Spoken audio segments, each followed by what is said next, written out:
अमरावतीच्या भातकुली तालुक्यात अचानक झालेल्या चक्रीवादळामुळे मोठ्या प्रमाणात घरांचं नुकसान झालंय।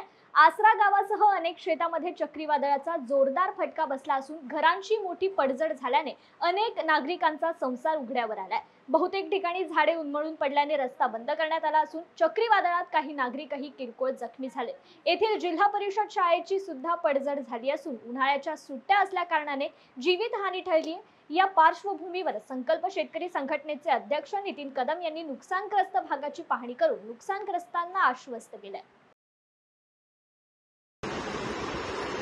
आज आपल्या बडनेरा विधानसभा भातकुली तालुका येथील आसरा गावामध्ये काल जे अतिवृष्टी झाली वादळ आणि पावसामुळे अनेक घरांचे नुकसान झाले। म्हणजे घराचे छताच्या छत उडून गेले। तिथे म्हणजे जिल्हा परिषद शाळा आहे, अक्षरशः झाड एक पिंपळा झाड मोठं गंडललं। म्हणजे तिथं अनोळीत वाचत जर शाळा जर कधी चालू असती तर लहान विद्यार्थ्यांचं काहीतरी ऍक्सिडेंट काहीतरी हे झालं असतं।